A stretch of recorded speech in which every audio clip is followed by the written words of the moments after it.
নমস্কাৰ মোৰ ইউটিউবৰ আন এটি ভিডিঅ'লৈ আপোনালোকক আটাইকে স্বাগতম জনাইছোঁ।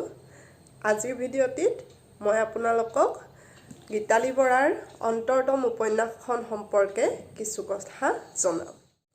এয়া দেখিছে আপোনালোকে অন্তৰতম উপন্যাসখন, এয়া চাওক। গীতালি বৰাৰ অন্তৰতম উপন্যাসৰ বেটুপাতটো দেখিছে আপোনালোকে। মোৰ ওচৰত অন্তৰতমৰ প্ৰথম সংস্কৰণটোৱে আছে। প্ৰথম সংস্কৰণ প্ৰকাশ পাইছিলে ডিচেম্বৰ 2020 আৰু ইয়াৰ মূল্য হৈছে 330 টকা। প্ৰকাশ কৰিছে বনলতা। এই উপন্যাসখনৰ কেইবাটাও সংস্কৰণ ইতিমধ্যে প্ৰকাশ পাইছে আৰু ইয়াৰ বেটুপাতটোও সলনি হৈছে। অন্তৰতমৰ লেখিকা গীতালি বৰা তেওঁ সুদীৰ্ঘকাল ধৰি সাংবাদিকতা আৰু সাহিত্য সম্পাদনাৰ ক্ষেত্ৰখনৰ সৈতে জড়িত হৈ আছে। অসম প্ৰকাশন পৰিষদৰ দ্বাৰা প্ৰকাশিত প্ৰকাশ নামৰ আলোচনীখনৰ সহযোগী সম্পাদক হিচাপে তেওঁ এতিয়াও কৰ্মৰত। তেওঁৰ প্ৰথম উপন্যাস হৈছে বুদ্ধজয়া। এই বুদ্ধজয়া উপন্যাসখনো মই আকৌ এবাৰ পঢ়িবলৈ পঢ়ি আছোঁ। আপোনালোকক সময় সুবিধা মিলিলে এইখনো আলোচনা কৰি দেখুৱাম। আৰু তেওঁৰ প্ৰকাশিত গল্পপুথি হৈছে 5খন। সম্ভৱতঃ অৰ্গলখোলা প্ৰিয়ম্বদা, এপলো এপলো, নিৰৱধি নয়ঞ্জনা আৰু সত্যসূৰ্য। গীতালি বৰাই সম্ভৱতৰ বাবে পাইছে মুনীন বৰকটকী বঁটা আৰু নিৰৱধি নয়ঞ্জনাৰ বাবে পাইছে হোমেন বৰগোহাঞি সাহিত্য বঁটা। বুদ্ধজয়া এই উপন্যাসখনৰ বাবেও তেওঁ বিশেষ সন্মান এটা লাভ কৰিছে। সেয়া হৈছে অসম সাহিত্য সভাৰ সভাপতিৰ বিশেষ সাহিত্য সন্মান।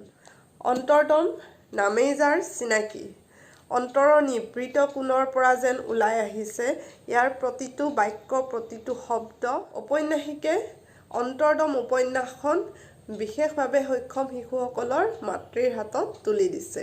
তেওঁ লিখিছে, বিশেষভাৱে সক্ষম শিশুৰ সেই সকল মাতৃৰ হাতত যি নিয়তিৰ ক্ৰূৰতাক উপহাস কৰি প্ৰবল আশাবাদেৰে নিজৰ লগতে সন্তানৰ পৃথিৱীখনো ধুনীয়া কৰি ৰাখিবলৈ নিৰন্তৰ সংগ্ৰাম কৰিছে। গতিকে ঔপন্যাসিকে অন্তৰতম কথাবোৰ উপন্যাসৰ পাতে পাতে ব্যক্ত কৰিছে বুলি ভাবিবৰ থল আছে। আৰু হয়, উপন্যাসখন পঢ়াৰ অন্তত সকলোৱে একেমুখে স্বীকাৰ কৰিব যে অন্তৰতম কথাসমূহেই ব্যক্ত হৈছে। অন্তৰৰ নিভৃত কোণৰ পৰা ওলাই অহা প্ৰেম, ভালপোৱা, যাতনা, ক্ষোভ, জেদ, অহংকাৰ, সকলোবোৰ কথা আছে। অহংকাৰ এগৰাকী মাতৃৰ অহংকাৰ। অহংকাৰ শব্দটোৰে বেলেগ কথা ভাবিলে ভুল হ'ব। আপোনালোকে জানিলে হাঁহিব বা ভাবিব যে ডিচেম্বৰ 2020 প্ৰকাশিত উপন্যাসখনৰ প্ৰথম সংস্কৰণটো জানুৱাৰীৰ খুব সম্ভৱ 7 তাৰিখে মই সংগ্ৰহ কৰিছিলোঁ গ্ৰন্থমেলা চলি থকা সময়তে। তেতিয়াৰ পৰা এই উপন্যাসখন মই আজিহে হাতত তুলি ল'লোনে? ইয়াৰ কাৰণটো মই কওঁ। এই উপন্যাসখন কিনিয়ে মই মোৰ ভণ্টিক জন্মদিনৰ উপহাৰ হিচাপে আগবঢ়াইছিলোঁ। তাই পঢ়িলে। তাৰপিছত উপন্যাসখন মায়ে পঢ়িবলৈ ল'লে। মায়ে আধা পঢ়ি থাকোঁতে মই ভাবিলোঁ মই পঢ়োঁ। মই মোৰ ভাড়া ৰুমলৈ গ্ৰন্থখন লৈ আনিলোঁ। দেখিলোঁ যে গ্ৰন্থখনৰ মাজত এটা পাত মটকাই থোৱা আছে, মানে মাৰ পঢ়া হোৱা নাছিল। এই কথাটো তেওঁ মোক নক'লে, যাৰ ফলত মই আকৌ উপন্যাসখন ঘৰলৈ লৈ গ'লোঁ। মায়ে পঢ়িলে। তাৰপিছত এতিয়াহে মই উপন্যাসখন পঢ়িবলৈ ভাগত পালোঁ।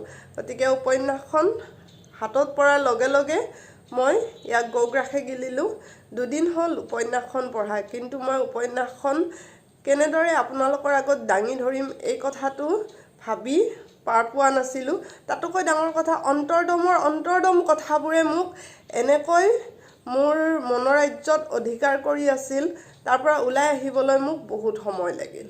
যি নহওক, অন্তৰতমৰ লেখিকাই একাষাৰত লিখিছে, অন্তৰতম কথাবোৰ কোৱাটো সহজ নহয়। অন্তৰতম যাতনা, ক্ষোভ, ভালপোৱা, জেদ, অন্তৰতম প্ৰাৰ্থনা আৰু হুমুনিয়া প্ৰকাশ কৰাটো সহজ নহয়। মৰম আৰু যত্নৰ মাজত বাঢ়ি অহা এটা জীৱন যেতিয়া পৃথিৱীৰ এই কঠিনতম সত্যৰ সন্মুখীন হয়, সন্মুখত আন্ধাৰৰ বাদে একোৱে নাথাকে আন্ধাৰৰ শিল কাটি কাটি পোহৰৰ বাট উলিয়াই খোজ দিয়াটো সহজ নহয়।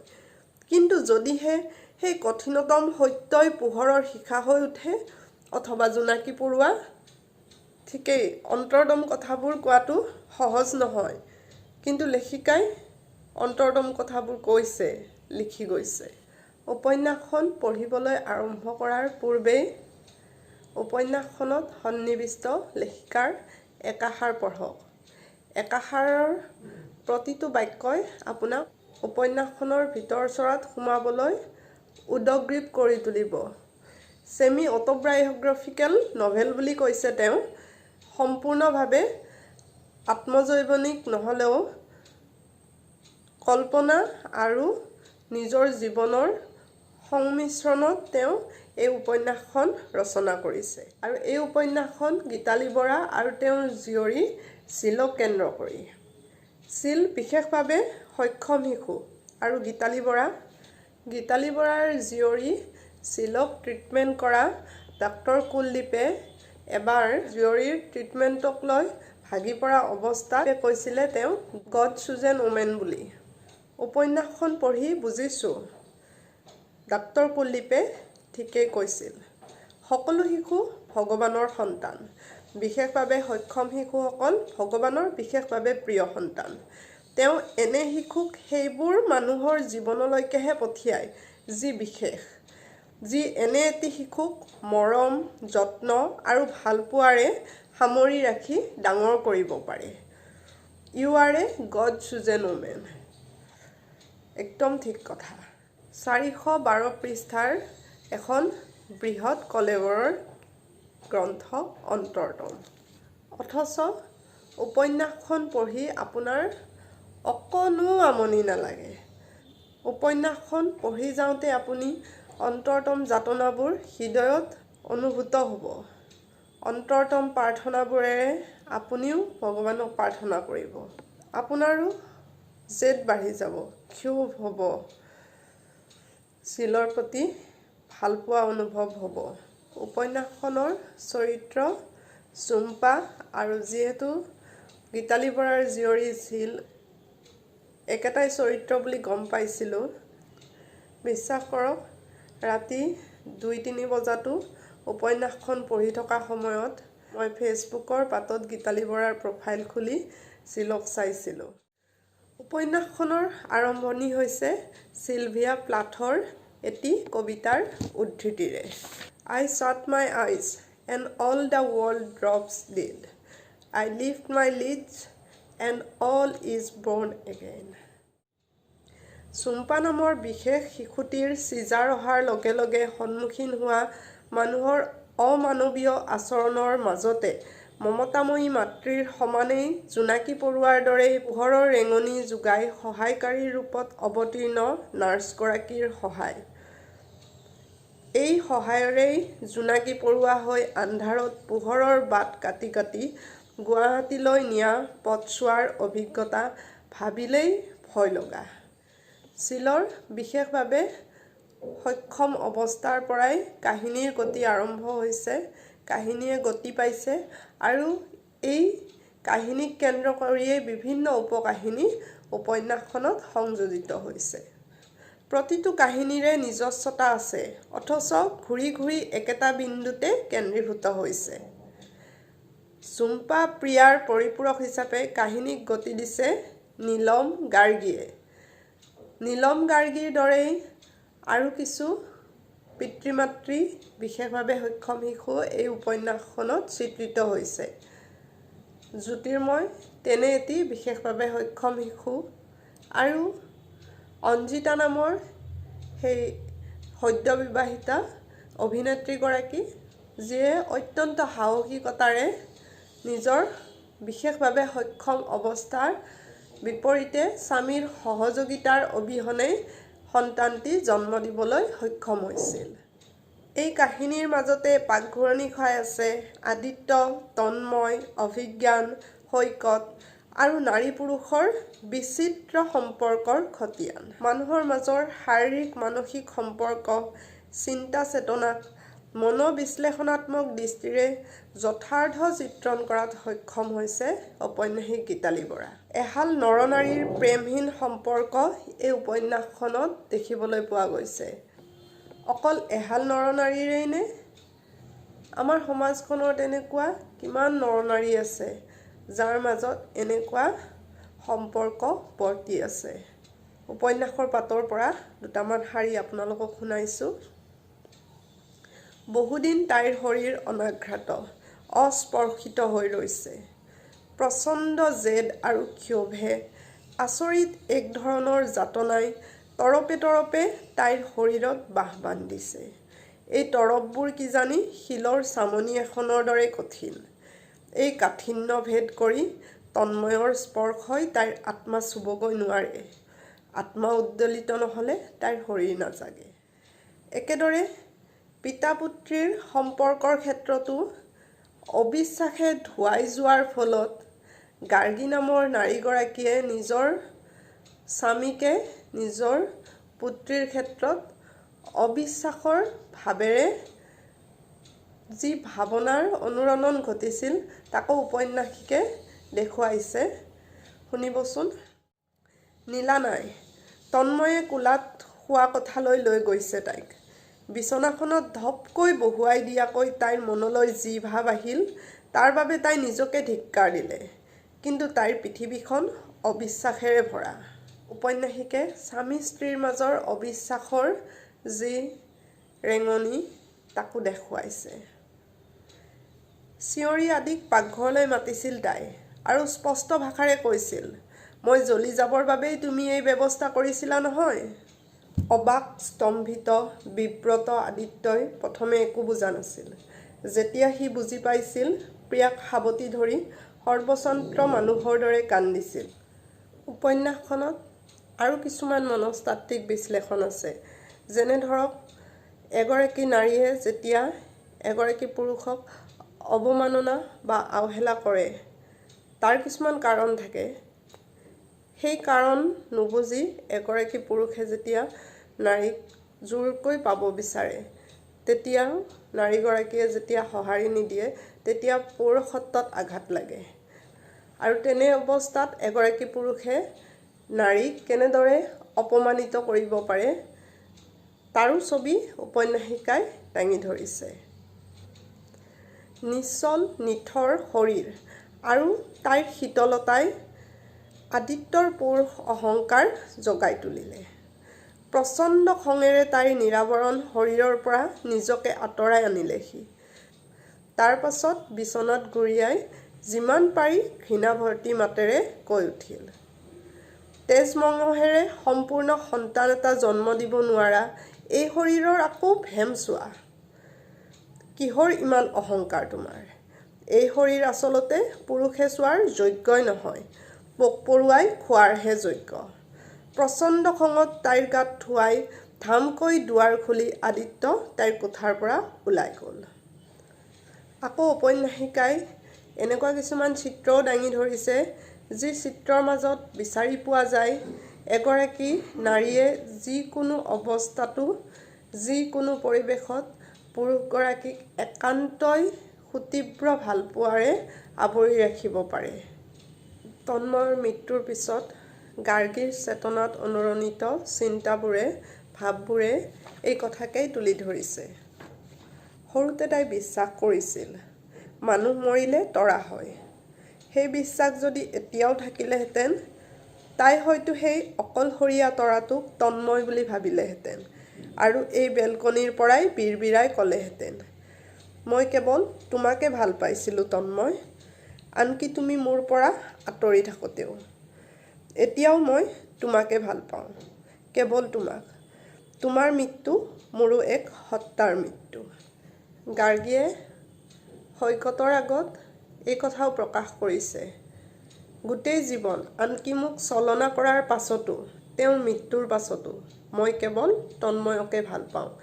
এই কথাৰেই গাৰ্গীয়ে সৈকতে গাৰ্গীৰ সৈতে কৰা প্ৰতাৰণাৰ প্ৰত্যুত্তৰ দিছিল। পুৰুষৰ পুৰুষত্বক আঘাত কৰাৰ এই কাহিনী শুনিবচোন। মই তোৰ ওচৰত ক্ষমা খুজিব বিচাৰিছিলোঁ। তোক বুজাব খুজিছিলোঁ মোৰ ভীৰুতাৰ সতে দ্বন্দ্বৰ সৈতেও মই তোক ভাল পাওঁ, বহুত ভাল পাওঁ গাৰ্গী। সৈকতে তাইৰ হাতখন ধৰিলে। Do you need me? I mean my body this time? গাৰ্গীয়ে সুধিলে। ঘন ঘন উশাহেৰে সৈকতে তাইক ক'লে, বেডৰুমলৈ ব'ল। আৰু সৈকতৰ বেডৰুমত সিহঁতৰ উদ্দাম দুটা ডাঙৰ শৰীৰ এক হৈ গ'ল। পানী, বালি, বতাহ, দোকমোকালিৰ আভা একোৱেই নাছিল তাত। কিন্তু সৈকতৰ বাবে এই প্ৰাপ্তি তাতোকৈ কোনো গুণে কম নাছিল। 20 মিনিটমানৰ পাছত গাৰ্গী উঠি বহিল। তাইৰ উদং শৰীৰ সাৱটি চুলিত মুখ গুজি সৈকতে পুনৰবাৰ কৈ উঠিল, মই তোক ভাল পাওঁ গাৰ্গী। গাৰ্গীয়ে পঠানৰ ফালে পৰি থকা তাইৰ কাপোৰখিনি পিন্ধি ল'লে। কিন্তু মই তোক ভাল নাপাওঁ সৈকত। গোটেই জীৱন, আনকি মোক চলনা কৰাৰ পাছতো, তেওঁৰ মৃত্যুৰ পাছতো মই কেৱল তন্ময়কে ভাল পাওঁ। তাই সৈকতৰ ফালে চাই হাঁহিলে। সৈকতেও কাপোৰ পিন্ধিছিল। বিস্ময় আৰু তীব্ৰ এক আঘাতত তাৰ দুচকু সেমেকি উঠিল। তেন্তে তই কিয়? মইতো এয়া বিচৰা নাছিলোঁ গাৰ্গী। মোক টকাৰ প্ৰয়োজন আছিল, গাৰ্গীয়ে সহজভাৱে ক'লে। দুহাতেৰে মুখ ঢাকি এইবাৰ সৈকতে কান্দি পেলালে। তই এইবোৰ কি ভুল বকিছ গাৰ্গী? পইচাৰ বাবে তই এনে কৰাৰ প্ৰয়োজন নাছিল। মোৰ পইচাৰ ওপৰত তোৰ অধিকাৰ আছে। তই যিমান বিচাৰ সিমান মই যিকোনো সময়তে দিলোহেঁতেন। তই ভালদৰে জান সেই কথা। পৰৰ পৰা মই এনে পইচা ল'ব নোখোজো।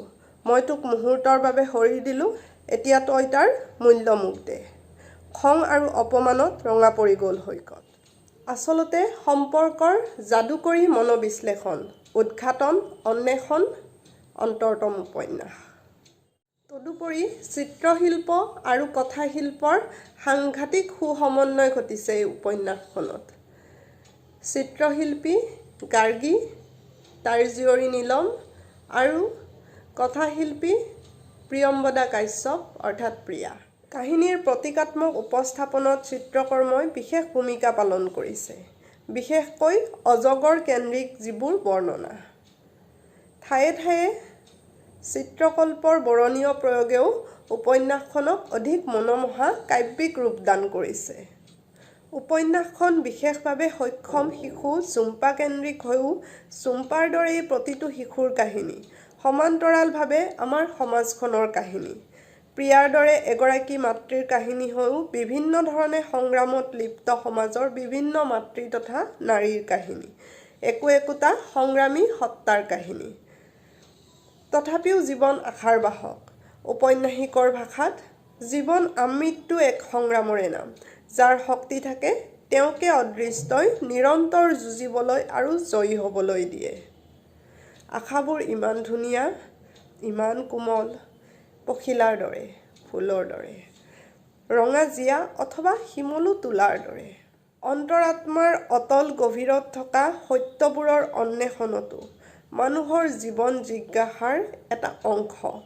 আৰু এই অন্বেষণৰ অন্তত তেওঁ অজগৰৰ বন্ধনৰ পৰা মুক্ত হৈ কৈ গৈছে, মোৰো চেতনাত ভৰ কৰি থকা একাকীত্ব, সুতীব্ৰ হাহাকাৰ, মৃত্যু বাসনা, যিয়েই নোহোৱা তুমি, এতিয়া আঁতৰি যোৱা। মোৰ অক্ষম সন্তানৰ জীৱনৰ অন্তিম দিনটোলৈকে মই জীয়াই থাকিব খোজোঁ। ঝুম্পাৰ মাতৃ প্ৰিয়াই ঝুম্পাৰ বিশেষভাৱে সক্ষম অৱস্থাটোৰ বাবেই পিতৃ-মাতৃৰ বিৰক্তিৰ চিকাৰ হৈছিল। প্ৰিয়া মাতৃ, ঝুম্পাৰ মাতৃ এগৰাকী বিশেষভাৱে সক্ষম শিশুৰ মাতৃ।